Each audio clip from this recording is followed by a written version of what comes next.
Yes. I'm sorry, I was like, oh, it doesn't like this. Sound speaking? All right, recording on one. All right, action. Tell me about one of your fondest memories of Hester House.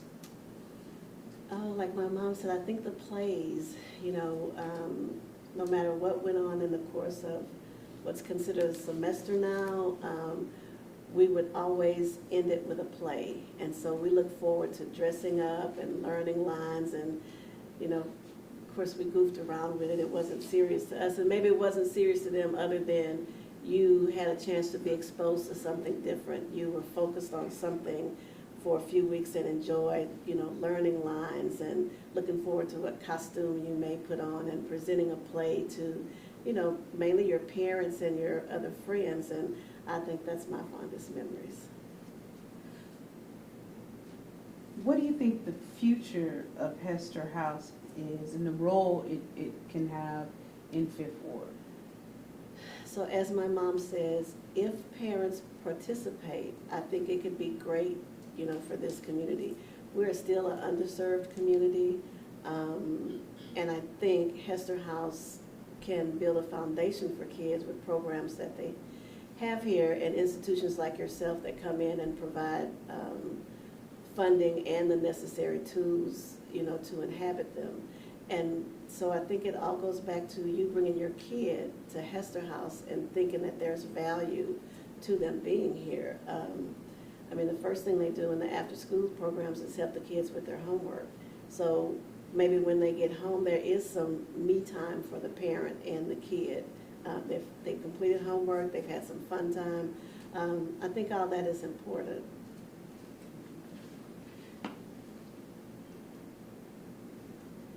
When you look at Fifth Ward and the time that you grew up in Fifth Ward, there was expectation of excellence. Obviously, you come from a family of a small business. You all have a business in Fifth Ward as well. Why do you think that spirit of excellence and achievement was so prevalent? And why do you think it was so prevalent at that time, and how it can be cultivated today? Cultivating it is going to be hard. The prevalence at that time, I think, was for minorities and underserved communities not having opportunity afforded to them as people in other races. Some of the people that came through my parents' shoe shop was Mickey Leland, Craig Washington, Alfredo Lee, Harold Dutton. They will all tell you, and those who are deceased, and Rodney Ellis, if they were still living, that gave them a great foundation, being in that shoe shop and working and the life lessons you learned there. I think if there was something similar to a shoe shop business here today, I think the focus would be different. I don't want to be bothered with a bunch of kids in here. I don't have time to do all that teaching. And so I think, ultimately it lies on the adults. It's what you're willing to give to the community. It's not always funding. Sometimes it's just giving your time to be a role model. And I just think the generation behind me who have kids now, that's not their interest. Maybe instead of buying your kid a $200 pair of Jordans, teach them how to make $200. They may appreciate it more. Yeah, because to me, what's going to happen if that continues, and not knocking parents that do, but if that continues, your kid turns 18, you're going to miraculously want them to be a force in society. You're going to assume they're going to go to college and they're going to graduate, and maybe not, because what you've made them is spoiled brats.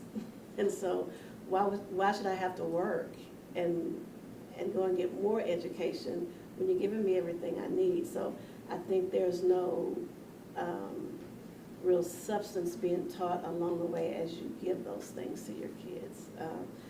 I've worked since I was 12 years old at some business in the community, and we bought our own first cars. And surely my parents could afford to buy us cars, but nobody bought us cars.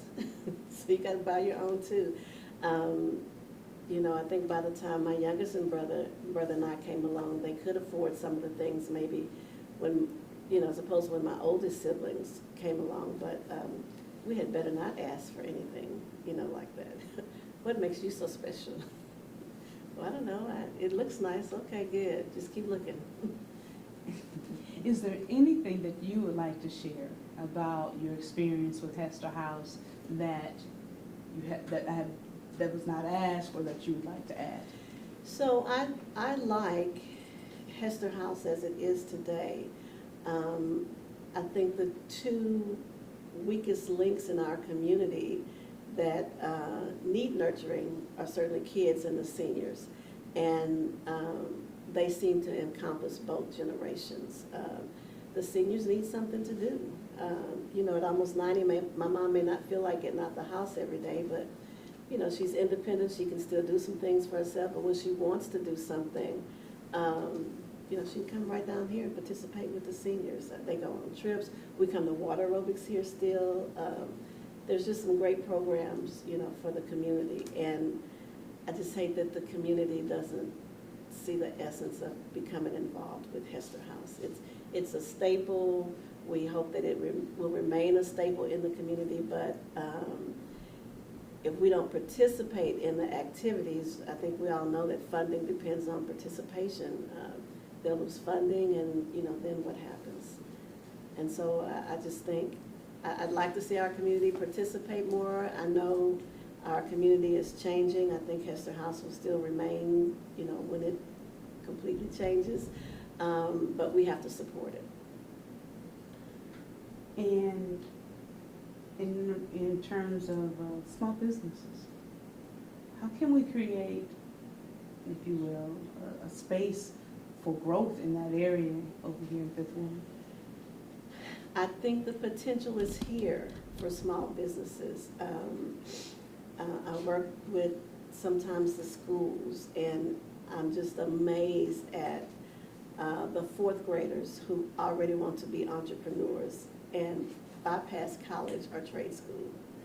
And I think we need programs in our school about entrepreneurship as early as elementary school, because influences are out there, and every kid almost has a phone and a tablet. And I know my mom and I raised my great niece, she's 24. When she was growing up, she didn't get a phone until she was in 6th grade, but I could literally log onto her phone from my phone and see everything. That doesn't exist anymore. So you give them a phone, and they just have carte blanche to the world. And it's just kind of hard for parents to control it without giving them that device. And so they're influenced by what they see on the internet, and a lot of it is just not true. I don't think you can become a successful entrepreneur without having some kind of training, some kind of business training, some kind of credentials. You know, if you're going to be an entrepreneur, you need money, you need funding. And so what makes you credible for funding? I don't think that component has ever been really thought about much, or I just know I have an idea and I'm going to sit in my house and I'm going to activate it and I'm going to grow it and I'm going to be rich. And we all know that's not how it goes. So I think education on entrepreneurship is a great idea, and I think we can have a lot of successful small businesses here in Fifth Ward.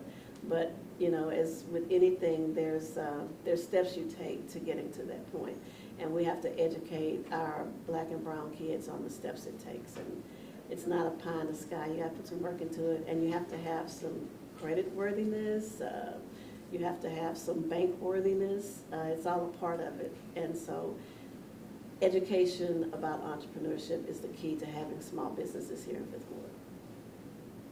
I'd like to thank you You're for welcome. taking the time to visit with us and share your memories and your stories.